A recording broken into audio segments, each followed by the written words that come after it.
Good morning and welcome to Rising. We have a significantly above average show today. Robby, do we not? What do we have? We have a great show for you all. Aaron Sojourner and Julia Raifman are here with us to break down the unequal toll the COVID-19 pandemic has had on workers, something I'm talking about in my radar as well. Then Emily Jashinsky and Andrew Feldman are here to join us on our Rising panel to discuss the Don't Say Gay bill out of Florida. That was a trending subject on Twitter yesterday. Before we get into that, the masks are officially coming off. That's right. New York is officially ending indoor mask mandates. In addition, Governor Kathy Hochul is ending a vaccine requirement for patrons to enter businesses, marking a major turning point in the liberal state's COVID response. The tyranny of Karen is coming to an end. No Karen's welcome. She shall be driven What's your from name? this Actually, land. Karen. Yes, I feel bad for people actually named Karen. I'm sure that many of them are nice ladies. However, it would this New York policy would not affect the school mask mandates already in place. New York is joining several other states in unmasking, including New Jersey, Connecticut, California, Delaware, and Oregon. These states, unlike New York, do include an end to statewide school mask mandates. The reversals come as recent polls signal a majority of Americans are ready to return to normal, but despite the apparent shift, the CDC has not updated their masking guidelines. Yesterday, White House Press Secretary Jen Psaki was asked if the administration considers looking out of touch in terms of lifting mask mandates if the CDC doesn't reverse its stance. Let's watch. We understand where the emotions of the country are, right? People are tired of masks. I would say not even if you look at the polling, though. There is also a huge chunk of people who still want masks, right? So it's not even that specific. It's just that, as you noted, there are some states that are moving towards rolling back or giving more choice to local communities about how they will implement these requirements. But again, from the federal government, what our responsibility to do is to abide by what the president committed to on the campaign, which is to listen to scientists, listen to data. That doesn't move at the speed of politics, it moves at the speed of data. And they, Dr. Walensky, committed to conveyed, or I should say confirmed, that they were evaluating this at the CDC. But the all-knowing oracle, CDC Director Rochelle Walensky, doesn't seem to be on board. She told reporters yesterday that hospitalizations and death rates are still high, adding that the agency is not there yet on new mask requirements. She must not have seen the new science, and by new science, I mean polling from focus groups showing that enduring mandates are unpopular, which really is the thing. The new political science. It is, look, I welcome these changes. I want these changes. I wanted mask and vaccine mandates gone for some time, so good. But let's not pretend that the situation is suddenly extremely different. Like I'm hearing this over and over again. The science has changed.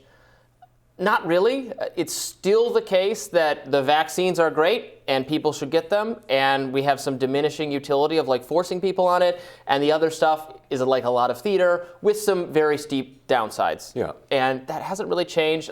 But just a month ago, Youngkin, is sworn in, starts trying to get rid of mask mandates in schools, derided as a maniac by the mainstream media, and then we're not. It's not that many days later. Now they're saying, yeah, all right. Like, can you put up this tweet I was indicating?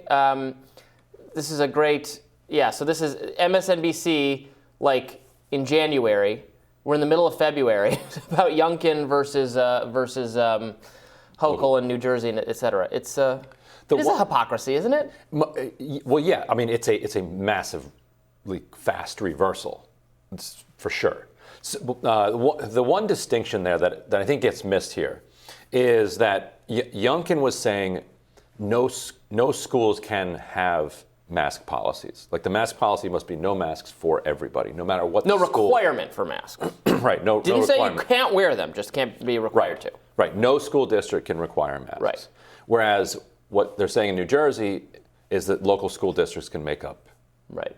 Now, New Jersey, I think, if they get resistance from liberal pockets, I could see New Jersey taking a Youngkin step and also saying, no, you can't do that anymore. And then you're going to get caught up in court. But so there's a slight distinction there with New Jersey saying school districts can do what they want. And like DeSantis in Florida had done similar things, saying local areas cannot do X.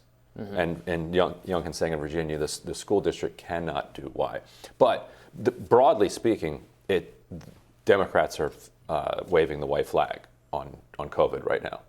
And, I think a significant amount of it is political. But I also think, finally, tons of Democrats had an experience with COVID, with Omicron. You're right. Like, they got it themselves. You're right. And they're like, wait a minute. Like, they got the mildest version that has gone around so far. And now they're like, wait a minute, I've had Omicron, I've gotten boosted, and I still have to show my vaccine card. And this was not a shield. This was not a shield. I was wearing my mask when I was at whatever thing where I picked it up.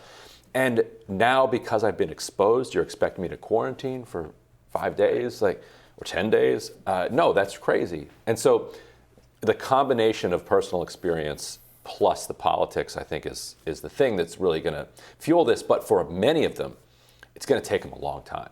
It's because they were living and breathing these restrictions. They didn't just absorb it intellectually, they absorb it socially. And no, it's a whole personality. It's the talisman that wards off evil. It's like trying to talk fanatics out of extreme religious belief. At the press briefing, there was one really good question. I think it was from Maura Liasson of NPR, who said, basically, who's in charge here? Is it Biden or the CDC? Just a factual question. Mm-hmm. Who runs this country? And that's an awkward question if the answer is the CDC. Because then you're like, well, wait a minute. Because there was no election.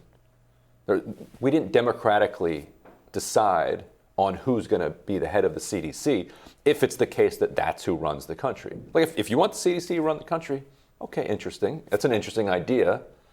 But we as a people need to be able to weigh in on that.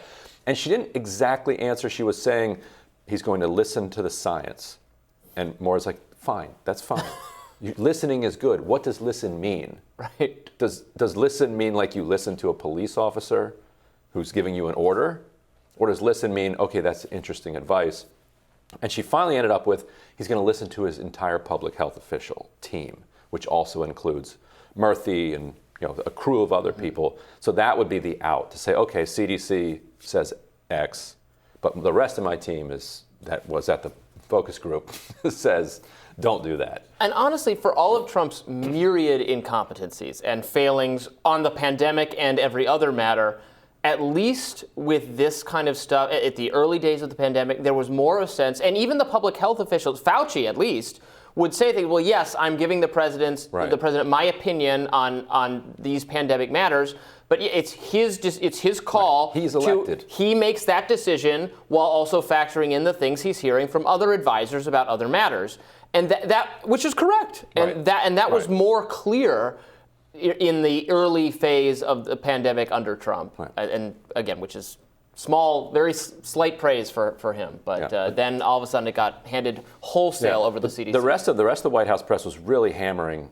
this gap between what blue states are doing and what the CDC says, which is creating a really awkward situation for the White House. So the White House should just remind them that there's also a huge blue state gap between what blue states do and what the CDC recommends with respect to the consumption of eggs and red meat and how often you floss per day and how much alcohol. No one follows the CDC's guidelines in general on any other subject. Also, and this is a side note, but they also immediately backed off of clean needles and clean pipes as public health. Yeah, right. We talked about that yesterday. Under political pressure. That was pure politics. It wasn't all of a sudden the science on clean pipes and clean needles as an effective way to combat. I'm glad you brought this up. That story got really bad in several ways because we talked about it yesterday. Mm-hmm. Right. I want to legalize drugs. I think people should be able to have access to safe drug paraphernalia. I don't think the government should be the only one who gives it out, and we don't need to subsidize it. But that story got so I was annoyed about that, obviously, with the conservatives talking about it. But the Free Beacon story got labeled false by a Facebook fact checker, and Facebook flagged it as false information. It wasn't false. You might disagree with the kind of agenda the story has, but It was not false. It was not remotely false at all. So this is another, Facebook fact checker totally screws and so up. the White House is like, well, this is false, but also we're changing the thing that we were never doing. It's false now because we're not doing it anymore because you noticed it. So CNN medical analyst Dr. Leana Wen published an op-ed in the Washington Post warning against the polarization these mandates have created among our own citizens and discussed a new third group of people who used to be pro-mandate and are now for compromise on COVID restrictions. Glenn Greenwald fired back at Dr. Wen saying, quote, "What fantastic luck that this third camp, which many people have been long urging, take the pandemic seriously, but also take seriously the physical, mental costs of restrictions, suddenly is declared permissible as polling shows it's vital for the 2022 survival of Dems." He's not wrong. Biden's latest dismal approval rating hit an all-time low this week in a Real Clear Politics poll, dropped below a 40% mark. Yeah, it's it's looking so bad that even Donald Trump could beat him, which has to be scary. And what is so frustrating about what Glenn talks about there is that the idea of talking about costs and benefits was something you weren't allowed to do in polite discourse. Like, if you said, what are the costs of these policies that you're insisting on? The response was, why do you want people to die? Why are you pro-death? Yep. And which, see you in the ICU. The point of that, of course, is to just shut down the conversation. And shutting down the conversation is the thing that breeds more frustration almost than even the mandates and the things, because people want to feel like they have an opportunity to weigh in and to democratically make these decisions as a society. But it was like, nope, this is the policy, and if you disagree with it, then you want people dead.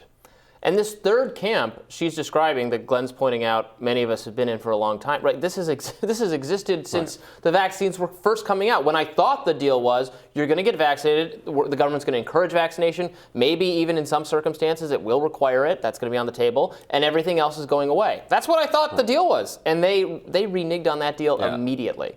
And the political ramifications for Democrats are going to be severe. And I've gotten a sense of that from this new show that we've been doing, where we have a large audience over the last year or so that wasn't around for a lot of the Crystal and Sagar version of it. Our show, you mean? Yeah, exactly. And so what I've noticed is that because I'm kind of on the left side of the spectrum here, I'm the one representing that, a ton of the audience is like, well, Ryan's always been for all of these mandates and all of these MSNBC, CNN type restrictions, and now he sees the writing on the wall, and so he's moving like all of the other Democrats. And what that shows is that no matter what you said over the course of the last 2 years, you're going to be lumped in with a camp of people, who believed in these really severe restrictions, and you're going to pay a political price. I'm not up for re-election. I don't care. People can be confused about what I felt. I was so opposed to a lot of these restrictions, I literally moved out of the city to a place that didn't have them. Right. So people can be wrong about me, but luckily I'm not up for re-election. Yeah. If I were, I would probably be lumped in with all of the rest of the liberals and voted out by people who were like, just want to express their anger at what they went through. And so this third group includes people who throughout the whole pandemic were saying, no, we need to weigh, we do need to take the pandemic seriously, but we also need to weigh the costs of what we're doing. But those people were drowned out. Yep. They didn't have a serious voice on the CNNs or the MSNBCs. Democrats are going to have to hope that, so it makes it get rid of the restrictions as soon as possible, and then have enough time for people to forget how miserable they were, and hope people just, and what, we're in February now? Blank this March, April, May, miserable period in human history from their minds. That's what I'm going to try to do. That is their one saving grace, is that everyone wants to forget this ever happened. Yeah. Maybe they including Democrats. Including Democrats. Coming up next, we'll tell you what's on our radars. Stay with us.